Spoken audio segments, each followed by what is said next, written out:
Ladies and gentlemen, it's Ron Perlman as a CGI character. Paul Wedding with me as always is Leopold Knopp. And we're here at Riprock. It's the open bar review. And this week we saw Fantastic Beasts and Where to Find Them.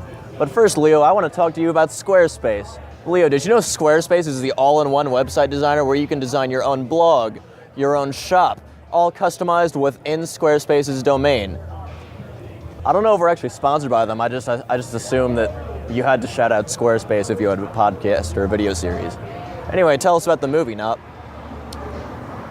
What the fuck just happened? Fantastic Beasts and Where to Find Them is about Newt Scamander, played by the worst actor on the face of this earth.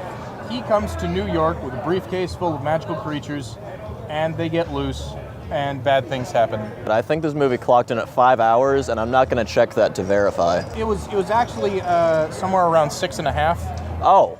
Deathly Hallows clocked in at 4 hours, and they split that up for our convenience. They just decided that no one would pay for 2 tickets to this movie. Actually, they decided people would pay for 5 tickets to see this movie. This movie reminded me a lot of Titanic. In what way? It was way too long, and there were way too many storylines, and there was one good one sort of hiding in there. Was there supposed to be like a romance intended between Eddie Redmayne Do and... not speak his name! They didn't have any chemistry. They weren't like hinting any romance between the two until like the very end. Eddie Redmayne and Catherine Waterston have never had chemistry with anyone in either of their entire lives. Eddie Redmayne, Catherine Waterston storyline, it just kind of sucked. It's not as bad as I'm describing. It's literally just watching them have wacky adventures trying to find these creatures. It suffers by comparison because it's the worst part of the movie. And it's also the most featured part of the movie. And it's also the most featured part of the movie. The beasts. I liked probably like half of the designs. I thought they were neat. They were just giant things. The first like 20 minutes of this movie was spent watching Newt chase around a little mole creature. You had giant, slightly modified mole who is distinctly Jewish. You had the giant rhino who was gonna rape the fat muggle. That's kind of like the defining moment of the movie for me, is there's a scene where there's a fantastic beast that is really just a giant rhino, and Eddie Redmayne does this weird mating dance. That was awful. To try and get it in, and then it turns around and starts trying to rape the fat muggle. You have giant eagle with superpowers.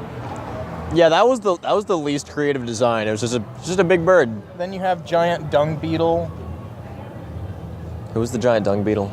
They were in the background inside his case. Yeah, it had those little Guillermo del Toro looking fucks. This movie would have been so cool if del Toro had directed it. Mm-hmm. Damn, I'm mad that didn't happen now. It's kind of a fluff movie. It was wacky hijinks. It just kind of happened. It was just kind of harmless. If it had been worse, I would have been a little more invested just because I would have been like paying more attention to it. I was just like checking my phone throughout all those sequences in the theater.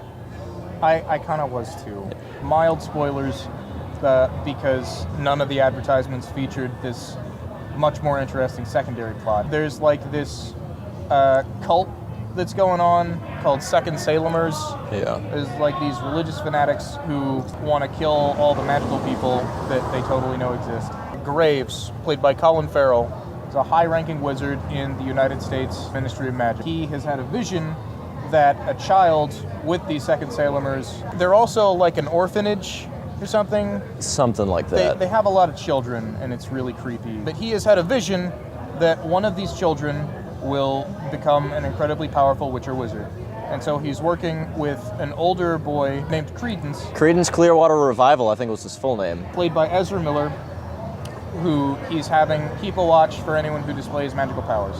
Credence likes magic and wants to be magical, but he's being abused by the matron mother lady, and it's really creepy and weird.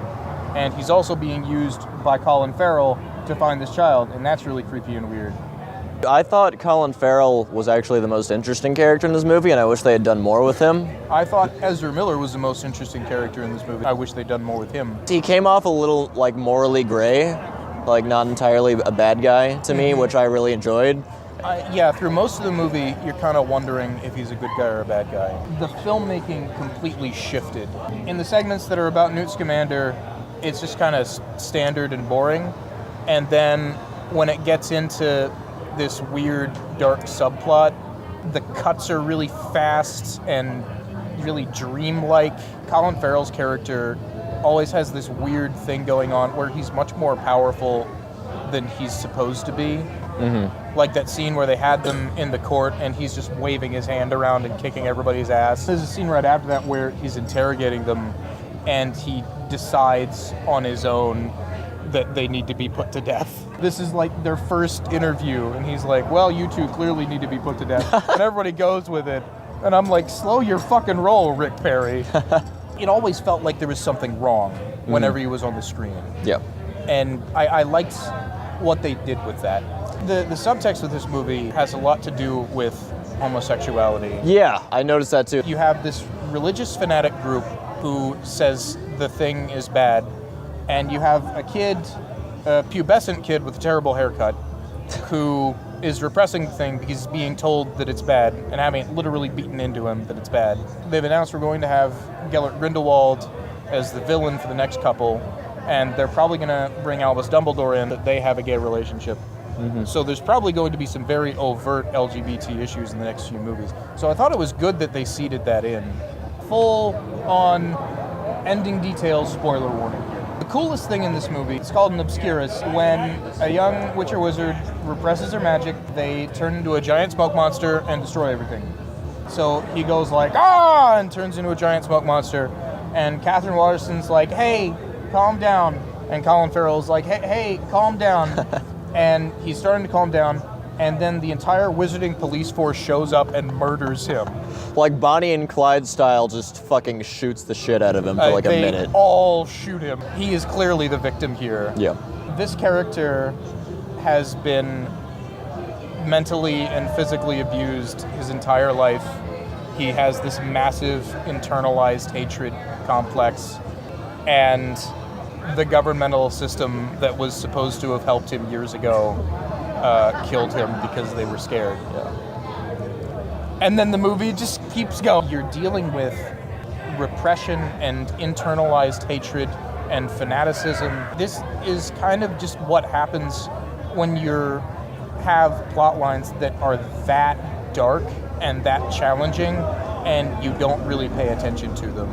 The ending of this movie was literally like a fucking Scooby-Doo episode. It was! It's extremely discouraging to have the only interesting character in this movie turn into what will surely be a boring, weird Johnny Depp character. I was already not looking forward to the next movies, and now I am more not looking forward to the next movies. Last call. How many beers would you give David Yates for this movie? I would give him 2 or 3. I like David Yates. He is the guy that directed the last 3 Harry Potter movies. I feel like I can give him a pass with what went wrong with this movie because it was so produced. Yeah. He didn't decide the plot. There was clearly a lot of intentional stuff going on with the camera work and the editing, and I liked that. I liked what they did with it. Yeah, I would give him 2 beers because it was mostly a very boring movie. I mean, if you're a Harry Potter fan, you're probably gonna like it. I'm not big on Harry Potter in the first place. I do like the movies, but to me this movie just dragged and it just wasn't interesting, and I don't think there's a reason to really see it in theaters. I think if I drank during this movie, I'd fall asleep. I would want to be blackout drunk for the Eddie Redmayne parts, Yeah. but the Colin Farrell parts are kind of creepy, Okay. so I don't know. This has been the Open Bar Review. I'm Paul Wedding, Leopold Knopp, Fantastic Beasts, Riprocks. Cheers. Cheers. Newt Scamander, his goal is to get to Arizona so he can release the giant bird into its natural habitat. Mm-hmm. Wizards can teleport.